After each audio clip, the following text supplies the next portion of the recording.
Lord Jim, chapters 27 and 28. Chapter 27. Already the legend had gifted him with supernatural powers. Yes, it was said, there had been many ropes cunningly disposed, and a strange contrivance that turned by the efforts of many men, and each gun went tearing slowly through the bushes like a wild pig rooting its way in the undergrowth. But, and the wisest shook their heads, there was something occult in all this, no doubt, for what is the strength of ropes in men's arms? There is a rebellious soul in things which must be overcome by powerful charms and incantations. Thus old Sura, a very respectable householder of Patusan, with whom I had a quiet chat one evening. However, Sura was a professional sorcerer also, who attended all the rice-sowings and reapings for miles around for the purpose of subduing the stubborn souls of things. This occupation he seemed to think a most arduous one, and perhaps the souls of things are more stubborn than the souls of men. As to the simple folk of outlying villages, they believed and said, as the most natural thing in the world, that Jim had carried the guns up the hill on his back, 2 at a time.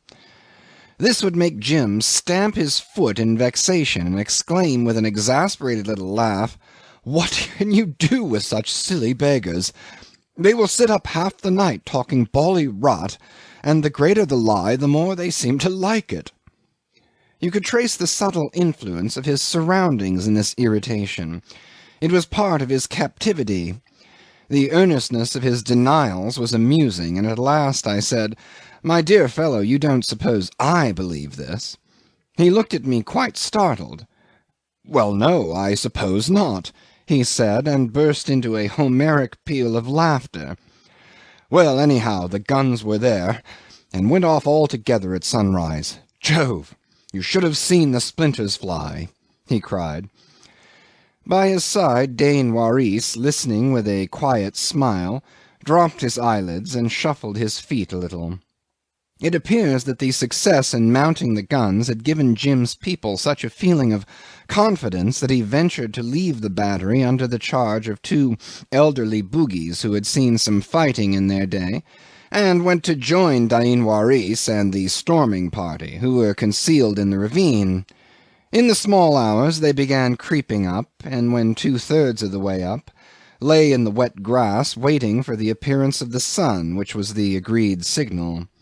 He told me with what impatient, anguishing emotion he watched the swift coming of the dawn, how, heated with the work and the climbing, he felt the cold dew chilling his very bones, how afraid he was he would begin to shiver and shake like a leaf before the time came for the advance. "It was the slowest half-hour of my life," he declared. Gradually the silent stockade came out of the sky above him. Men scattered all down the slope were crouching amongst the dark stones and dripping bushes. Dain Waris was lying flattened by his side. "We looked at each other," Jim said, resting a gentle hand on his friend's shoulder. "He smiled at me as cheery as you please, and I dared not stir my lips for fear I would break out into a shivering fit. 'Pon my word, it's true. I had been streaming with perspiration when we took cover, so you may imagine." He declared, and I believe him, that he had no fears as to the result. He was only anxious as to his ability to repress these shivers. He didn't bother about the result. He was bound to get to the top of that hill and stay there, whatever might happen. There was no going back for him. Those people had trusted him implicitly, him alone, his bare word. I remember how, at this point, he paused with his eyes fixed upon me. As far as he knew, they never had an occasion to regret it yet, he said. Never. He hoped to God they never would. Meantime, worse luck, they had got into the habit of taking his word for anything and everything. I could have no idea. Why, only the other day an old fool he had never seen in his life came from some village miles away to find out if he should divorce his wife. Fact. Solemn word. That's the sort of thing. He wouldn't have believed it. Would I? squatted on the veranda, chewing betel nut, sighing and spitting all over the place for more than an hour, and as glum as an undertaker before he came out with that dashed conundrum. That's the kind of thing that isn't so funny as it looks. What was a fellow to say? Good wife? Yes, good wife. Old, though. Started a confounded long story about some brass pots. Been living together for 15 years, 20 years, could not tell. A long, long time. Good wife. Beat her a little. Not much, just a little, when she was young. Had to, for the sake of his honour. Suddenly, in her old age, she goes and lends 3 brass pots to her sister's son's wife, and begins to abuse him every day in a loud voice. His enemies jeered him, his face was utterly blackened, Potts totally lost, awfully cut up about it. Impossible to fathom a story like that. Told him to go home and promised to come along myself and settle it all. It's all very well to grin, but it was the dashest nuisance. A day's journey through the forest, another day lost, and coaxing a lot of silly villagers to get at the rights of the affair. There was the making of a sanguinary shindy in the thing. Every bally idiot took sides with one family or the other, and one half of the village was ready to go for the other half with anything that came handy. Honour bright, no joke. Instead of attending to their bally crops. Got him the infernal pots back, of course, and pacified all hands. No trouble to settle it, of course not. Could settle the deadliest quarrel in the country by crooking his little finger. The trouble was to get at the truth of anything. Was not sure to this day whether he had been fair to all parties. It worried him. And the talk! Jove, there didn't seem to be any head or tail to it. Rather storm a 20-foot-high old stockade any day. Much. Child's play to that other job. Wouldn't take so long either. Well, yes, a funny set-out upon the whole. The fool looked old enough to be his grandfather. But from another point of view it was no joke. His word decided everything, ever since the smashing of Sherif Ali. An awful responsibility, he repeated. No, really, joking apart. Had it been 3 lives instead of 3 rotten brass pots, it would have been the same. Thus he illustrated the moral effect of his victory in war. It was, in truth, immense. It had led him from strife to peace, and through death into the innermost life of the people, but the gloom of the land spread out under the sunshine preserved its appearance of inscrutable, of secular repose. The sound of his fresh young voice, it's extraordinary how very few signs of wear he showed, floated lightly and passed away over the unchanged face of the forest, like the sound of the big guns on that cold dewy morning when he had no other concern on earth but the proper control of the chills in his body. With the first slant of sun rays along these immovable tree-tops, the summit of one hill wreathed itself, with heavy reports, in white clouds of smoke, and the other burst into an amazing noise of yells, war cries, shouts of anger, of surprise, of dismay. Jim and Dane Waris were the first to lay their hands on the stakes. The popular story has it that Jim, with a touch of one finger, had thrown down the gate. He was, of course, anxious to disclaim this achievement. The whole stockade, he would insist on explaining to you, was a poor affair. Sherif Ali trusted mainly to the inaccessible position. And anyway, the thing had already been knocked to pieces and only hung together by a miracle. He put his shoulder to it like a little fool and went in head over heels. Jove, if it hadn't been for Dane Waris, a pock-marked tattooed vagabond would have pinned him with his spear to the balk of timber like one of Stein's beetles. The third man in, it seems, had been Tammy Tam, Jim's own servant. This was a Malay from the north, a stranger who had wandered into Patusan and had been forcibly detained by Rajah Alang as paddler of one of the state boats. He had made a bolt of it at the first opportunity, and finding a precarious refuge, but very little to eat, amongst the Bugis settlers, had attached himself to Jim's person. His complexion was very dark, his face flat, his eyes prominent and injected with bile. There was something excessive, almost fanatical, in his devotion to his white lord. He was inseparable from Jim like a morose shadow. On state occasions he would tread on his master's heels, one hand in the haft of his kriss, keeping the common people at a distance by his truculent, brooding glances. Jim had made him the headman of his establishment, and all Patusan respected and courted him as a person of much influence. At the taking of the stockade he had distinguished himself greatly by the methodical ferocity of his fighting.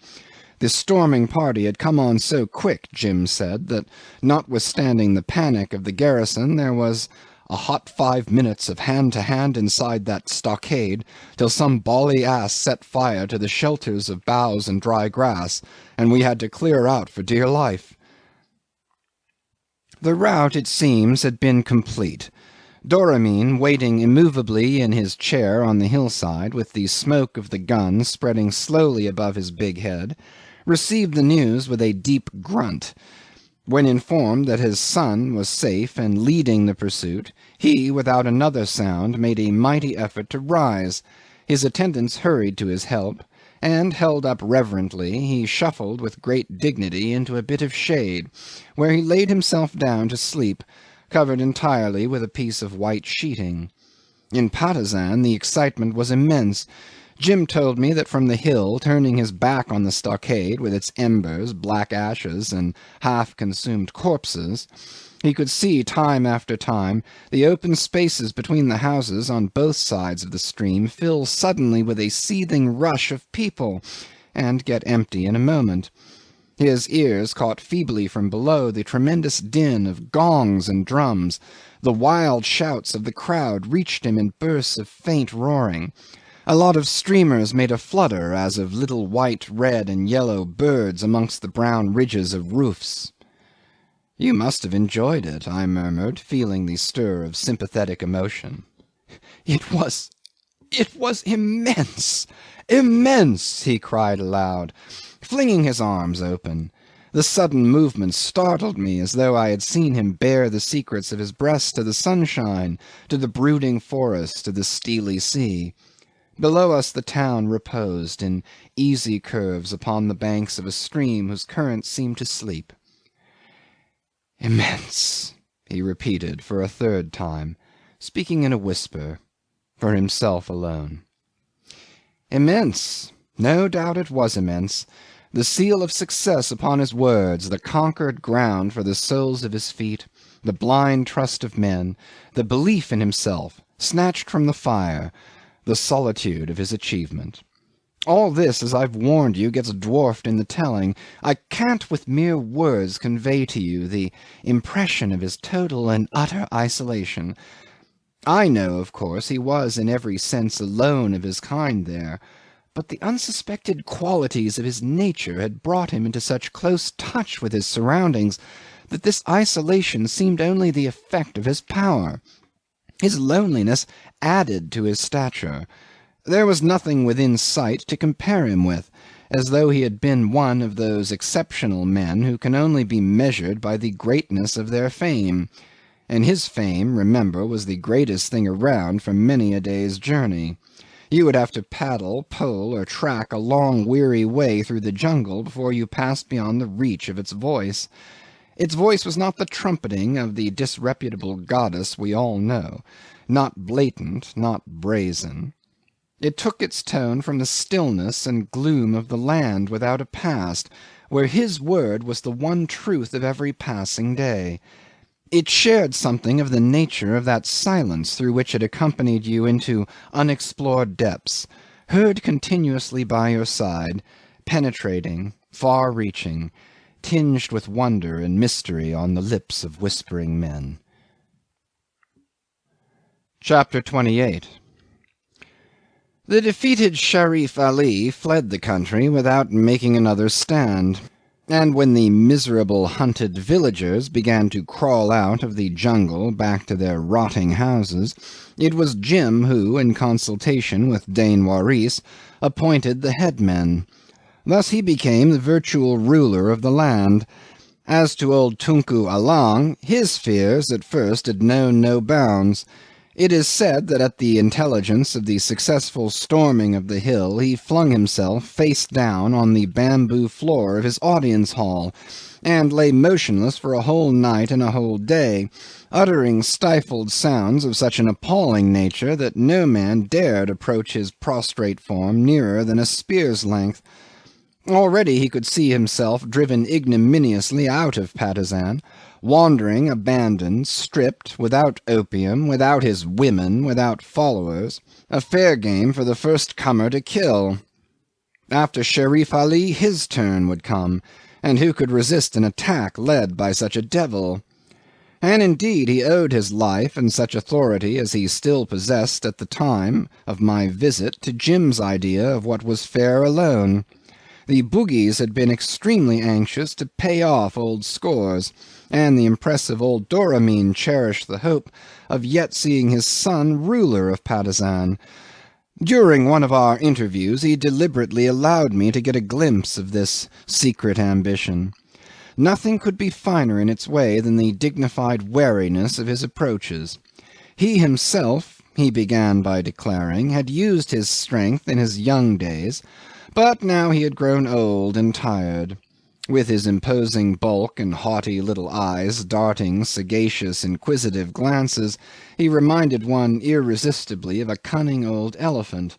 The slow rise and fall of his vast breast went on, powerful and regular like the heave of a calm sea. He, too, as he protested, had an unbounded confidence in Tuan Jim's wisdom. If he could only obtain a promise, one word would be enough. His breathing silences, the low rumblings of his voice, recalled the last efforts of a spent thunderstorm. I tried to put the subject aside. It was difficult, for there could be no question that Jim had the power. In his new sphere there did not seem to be anything that was not his to hold or to give. But that, I repeat, was nothing in comparison with the notion which occurred to me while I listened with a show of attention, that he seemed to have come very near at last to mastering his fate. Doramin was anxious about the future of the country, and I was struck by the turn he gave to the argument. The land remains where God had put it, but white men, he said, they come to us, and in a little while they go. They go away. Those they leave behind do not know when to look for their return. They go to their own land, to their people, and so this white man too would. I don't know what induced me to commit myself at this point by a vigorous "No, no." The whole extent of this indiscretion became apparent when Doramin, turning full upon me his face, whose expression, fixed in rugged deep folds, remained unalterable like a huge brown mask, said that this was good news indeed, reflectively, and then wanted to know why. His little motherly witch of a wife sat on my other hand, with her head covered and her feet tucked up, gazing through the great shutter-hole. I could only see a straying lock of grey hair, a high cheek-bone, the slight masticating motion of the sharp chin. Without removing her eyes from the vast prospect of forest stretching as far as the hills, she asked me in a pitying voice why it was that he, so young, had wandered from his home, coming so far through so many dangers. Had he no household there, no kinsman in his own country? Had he no old mother who would always remember his face? I was completely unprepared for this. I could only mutter and shake my head vaguely. Afterwards, I am perfectly aware I cut a very poor figure trying to extricate myself out of this difficulty. From that moment, however, the old nakhoda became taciturn. He was not very pleased, I fear, and evidently I had given him food for thought. Strangely enough, on the evening of that very day, which was my last in Patusan, I was once more confronted with the same question, with the unanswerable why of Jim's fate. And this brings me to the story of his love. I suppose you think it is a story that you can imagine for yourselves. We have heard so many such stories, and the majority of us don't believe them to be stories of love at all. For the most part we look upon them as stories of opportunities, Episodes of passion at best, or perhaps only of youth and temptation, doomed to forgetfulness in the end, even if they pass through the reality of tenderness and regret. This view mostly is right, and perhaps in this case too. Yet I don't know. To tell this story is by no means so easy as it should be, were the ordinary standpoint adequate. Apparently it is a story very much like the others. For me, however, there is visible in its background the melancholy figure of a woman, the shadow of a cruel wisdom buried in a lonely grave, looking on wistfully, helplessly, with sealed lips. The grave itself, as I came upon it during an early morning stroll, was a rather shapeless brown mound with an inlaid neat border of white lumps of coral at the base, and enclosed within a circular fence made of split saplings with the bark left on. A garland of leaves and flowers was woven about the heads of the slender posts, and the flowers were fresh. Thus, whether the shadow is of my imagination or not, I can at all events point out the significant fact of an unforgotten grave. When I tell you, besides, that Jim with his own hands had worked at the rustic fence, you will perceive directly the difference, the individual side of the story. There is in his espousal of memory and affection belonging to another human being something characteristic of his seriousness. He had a conscience, and it was a romantic conscience. Through her whole life the wife of the unspeakable Cornelius had no other companion, confidant, and friend but her daughter. How the poor woman had come to marry the awful little Malacca Portuguese after the separation from the father of her girl, and how that separation had been brought about, whether by death, which can sometimes be merciful, or by the merciless pressure of conventions, is a mystery to me. From the little which Stein, who knew so many stories, had let drop in my hearing, I am convinced that she was no ordinary woman.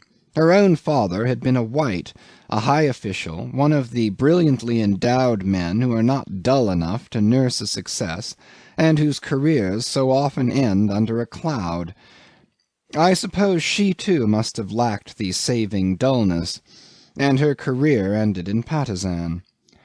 Our common fate. For where is the man, I mean a real sentient man, who does not remember vaguely having been deserted in the fullness of possession by some one or something more precious than life? Our common fate fastens upon the women with a particular cruelty. It does not punish like a master, but inflicts lingering torment as if to gratify a secret, unappeasable spite. One would think that, appointed to rule the earth, it seeks to revenge itself upon the beings that come nearest to rising above the trammels of earthly caution. For it is only women who manage to put at times into their love an element just palpable enough to give one a fright, an extraterrestrial touch. I ask myself, with wonder, how the world can look to them, whether it has the shape and substance we know, the air we breathe. Sometimes I fancy it must be a region of unreasonable sublimities, seething with the excitement of their adventurous souls, lighted by the glory of all possible risks and renunciations.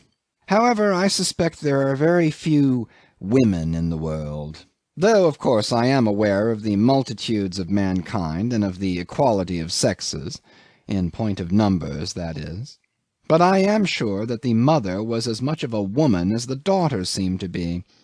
I cannot help picturing to myself these two, at first the young woman and the child, then the old woman and the young girl, the awful sameness and the swift passage of time, the barrier forest, the solitude and the turmoil round these two lonely lives, and every word spoken between them penetrated with sad meaning. There must have been confidences, not so much of fact, I suppose, as of innermost feelings, regrets, fears, warnings, no doubt, warnings that the younger did not fully understand till the elder was dead, and Jim came along. Then I am sure she understood much, not everything, the fear mostly, it seems. Jim called her by a word that means precious, in the sense of a precious gem, jewel. Pretty, isn't it? But he was capable of anything. He was equal to his fortune, as he, after all, must have been equal to his misfortune. Jewel, he called her, and he would say this as he might have said Jane, don't you know, with a marital, homelike, peaceful effect. I heard the name for the first time 10 minutes after I had landed in his courtyard, when, after nearly shaking my arm off, he darted up the steps and began to make a joyous, boyish disturbance at the door under the heavy eaves. "Jewel! Oh, Jewel! Quick! Here's a friend come!" And suddenly, peering at me in the dim veranda, he mumbled earnestly, "You know, this... no confounded nonsense about it. Can't tell you how much I owe to her. And so, you understand, exactly as if..." His hurried, anxious whispers were cut short by the flitting of a white form within the house, a faint exclamation, and a childlike but energetic little face with delicate features, and a profound, attentive glance, peeped out of the inner gloom, like a bird out of the recess of a nest. I was struck by the name, of course, but it was not till later on that I connected it with an astonishing rumour that had met me on my journey, at a little place on the coast about 230 miles south of the Patusan River. Stein's schooner, in which I had my passage, put in there to collect some produce, and going ashore I found to my great surprise that the wretched locality could boast of a third-class deputy assistant resident, a big, fat, greasy, blinking fellow of mixed descent, with turned-out, shiny lips. I found him lying extended on his back in a cane chair, odiously unbuttoned, with a large green leaf of some sort on top of his steaming head, and another in his hand which he used lazily as a fan. Going to Patusan? Oh yes, Stein's trading company. He knew. Had a permission. No business of his. It was not so bad there now, he remarked negligently, and he went on drawling. "There's some sort of white vagabond has got in there, I hear." "Eh? What you say? Friend of yours? So? Ah, then it was true. There was one of these verdammte... What was he up to? Found his way in, the rascal, eh? I had not been sure. Patusan. They cut throats there. No business of ours." He interrupted himself to groan. "Phew! Almighty! The heat! The heat!" "Well, then, there might be something in the story, too, after all, and..." He shut one of his beastly, glassy eyes. The eyelid went on quivering, while he leered at me atrociously with the other. "Look here," says he mysteriously, "if, do you understand, if he has really got hold of something very good, none of your bits of green glass, understand, I am a government official. You tell the rascal, eh? What? Friend of yours?" He continued wallowing calmly in the chair. "You said so. That's just it. And I am pleased to give you the hint. I suppose you too would like to get something out of it. Don't interrupt.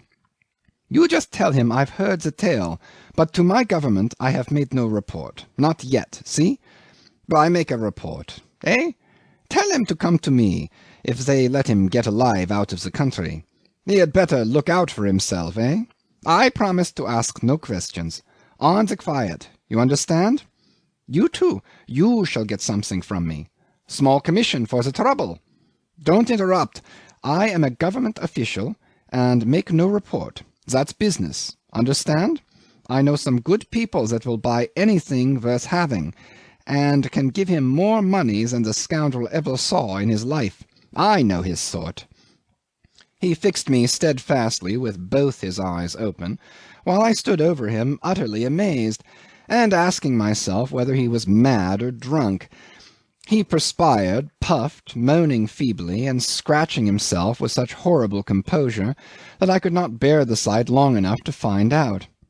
Next day, talking casually with the people of the little native court of the place, I discovered that a story was travelling slowly down the coast about a mysterious white man in Patusan who had got hold of an extraordinary gem, namely an emerald of an enormous size and altogether priceless.